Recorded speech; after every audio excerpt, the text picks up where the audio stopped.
Bonjour, bienvenue sur le blog Utips. Bonjour Bernard. Bonjour Fabien. Nouvelle vidéo Nouvelle vidéo. sur les musiques électroacoustiques. Aujourd'hui, on va aborder le sujet du matériel analogique. Donc j'entends par là les synthés analogiques, les magnétophones à bande de type Revox, etc.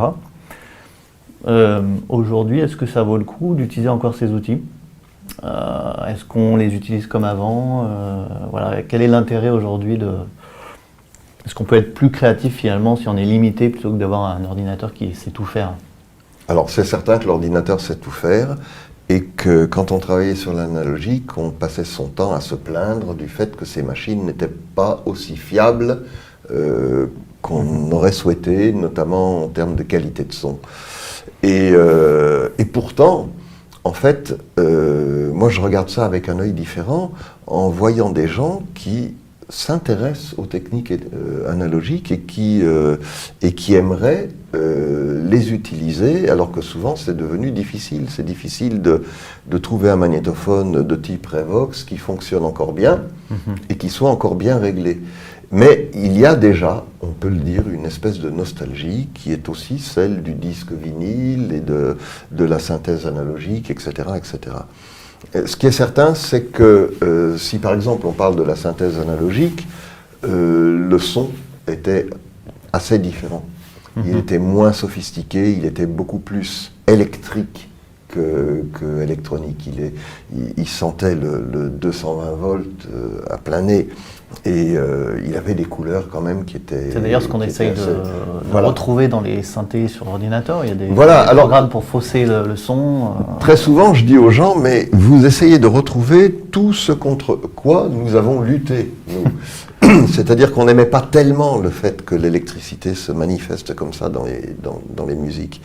On aurait aimé un son plus enveloppé, plus sophistiqué, et les machines électroniques nous donnaient un son sauvage.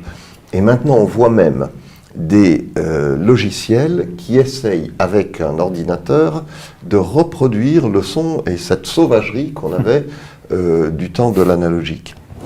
Il y a même des plugins qui imitent les bruits de surface, c'est-à-dire les grattements de disques, les choses qui attestent en fait les vieux supports. Donc il y a un intérêt quand même qui revient pour ces choses-là. Alors il y a un certain nombre de manipulations qui étaient difficiles à faire sur des magnétophones, comme par exemple du montage. Le montage, c'était compliqué, ça se faisait avec une paire de ciseaux, de la bande magnétique, des rouleaux de scotch, il fallait coller des petits bouts de son les uns derrière les autres, et curieusement, les compositeurs faisaient des prouesses de montage. Maintenant, donc là, on n'aurait pas grand intérêt finalement à reprendre les bandes. Non. On s'est quand même libéré par rapport à ça. Et voilà, maintenant le montage est devenu très facile. Il se fait d'une manière extrêmement simple. Du coup, plus personne s'y intéresse.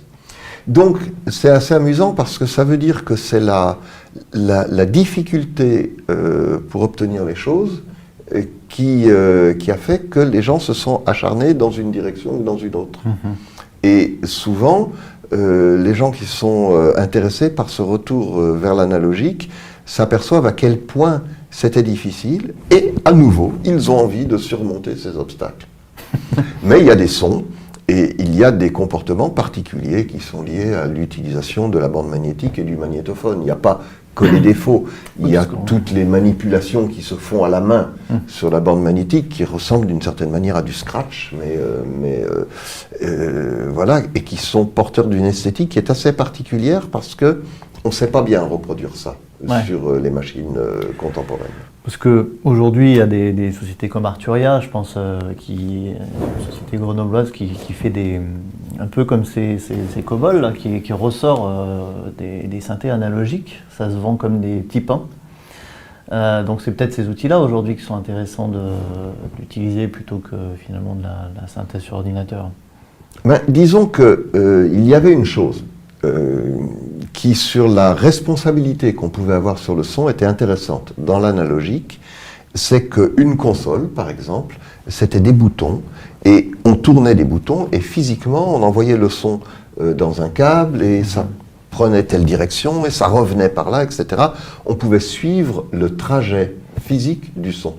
Et c'était la même chose sur un synthétiseur de ce type-là. C'était des modules, chacun de ces modules, on pouvait les écouter, On pouvait écouter ce module, on pouvait écouter celui-ci, puis celui-ci, etc. Et puis on pouvait physiquement les brancher les uns sur les autres et comprendre un petit peu ce qui se passait. Ce qu'on peut toujours faire sur les logiciels, mais bon. Mais oui, mais finalement d'une manière qui semble moins analytique, qui semble moins primitive d'une certaine manière.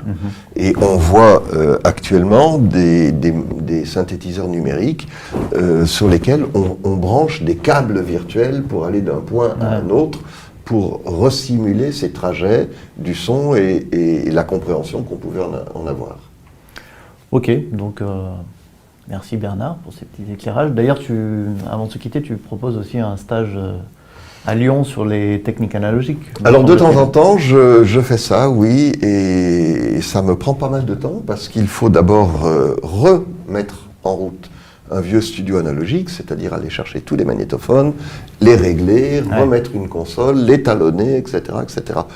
Mais c'est un petit plongeon vers le passé qui me montre que, en fait, ce passé est intéressant pour des gens qui eux, sont jeunes, ne l'ont pas connu, et que c'est pas que de la nostalgie.